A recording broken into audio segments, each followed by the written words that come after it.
Overtime sa office? This is you na gustong ipitin yung project ni Caroline because you want Irene to shine. You are so predictable. Nagalit si Cindy nang malaman niyang si Charles Stone ang pinaghihinalaan ni Edward na inside job ang nangyari na ang kuya niya mismo ang sumisira sa business nila. Sinumbat ni Cindy kay Bettina na galit pa rin si Edward sa kanya nang akala niya ay okay na sila na ginagawa yun ng fiancé niya dahil gusto niyang gumanti sa kanyang kuya.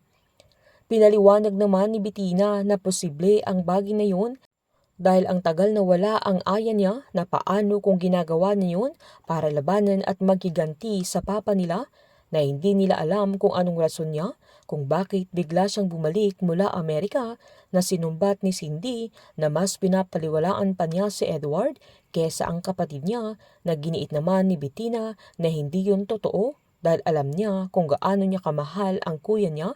Kaya gusto niyang mahuli yung suspect para mapatunayan niya kay Edward na mali ang hinala niya. Nanindigan si Cindy na mali ang hinala ni Edward at mapapatunayan nila yun dahil kilala niya ang anak niya na hindi niya yun gagawin sa papa nila. Habang masayang-masaya naman si Gina nang nilabas siya ni Wilson na sa mahabang panahon ay nasolo niya ito na ganun na ba kabisi si Cindy. Sabay nagpasalamat pa siya na assuming siyang dinate siya ni Wilson pero hindi niya alam na ginawa niya yun alang-alang kay Carlo na saktong dumating ang kanilang anak na kinadismaya ni Gina dahil ang alam niya ay masusolo niya si Wilson. Masaya naman si Carlo na kahit busy ang kanyang papa ay naisingit siya na lumabas silang tatlo sabay kinumusta ni Wilson kung kumusta ang office nila na agad namang binalita ng binata na na-reject ang proposal ni Bingo na kinagulat ni Gina na nagawang i-reject ni Caroline ang taong nagligtas sa kanya na alam niyang malungkot si Bingo sa ginawa ng dalaga.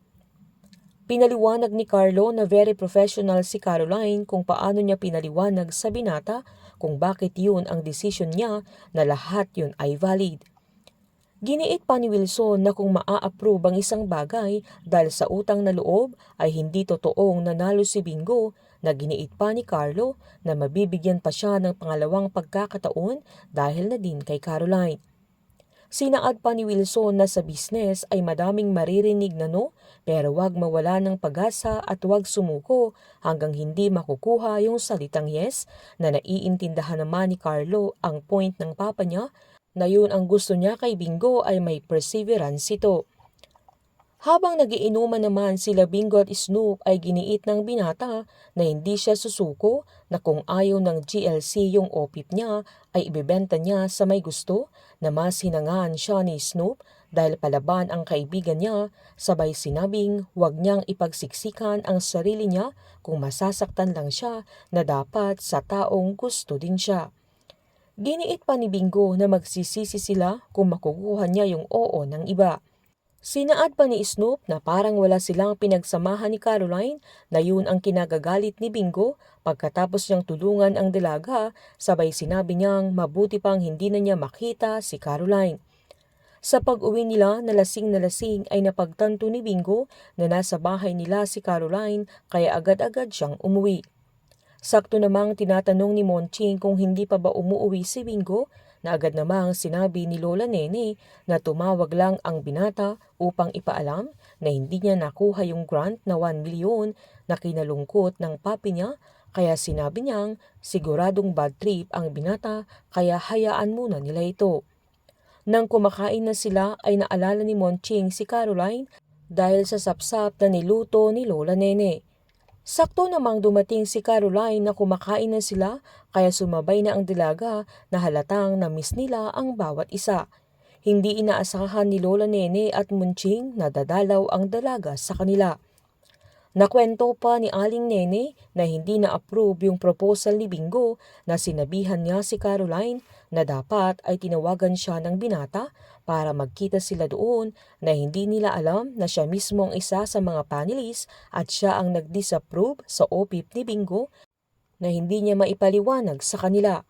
Sakto namang dumating si Bingo na halatang hindi siya masaya na andoon ang dalaga lalo't lasing na lasing siya. Magagawa pa kayang mag-present ni Bingo sa GLC sa pangalawang pagkakataon dahil binigyan siya ni Caroline ng chance na ayusin pa ang proposal niya na kahit may napili ng mananalo sa grant ng GLC. Haharangan naman ni Cindy ang project ni Caroline na pakikiusapan niya pati si Gina para mas mapaboran sa Irene, pero mas magiging palaban si Caroline dahil hindi na niya hayaang maiisahan na naman siya nila Cindy at Irene. Painit ng painit ang mga tagpo, sabay-sabay po nating subaybayan ang advance episode ng Can't Buy Me Love dito po sa aking channel. Patuloy lamang pong manood at mag-subscribe para ma-update po kayo sa mga susunod na episode. Marami pong salamat.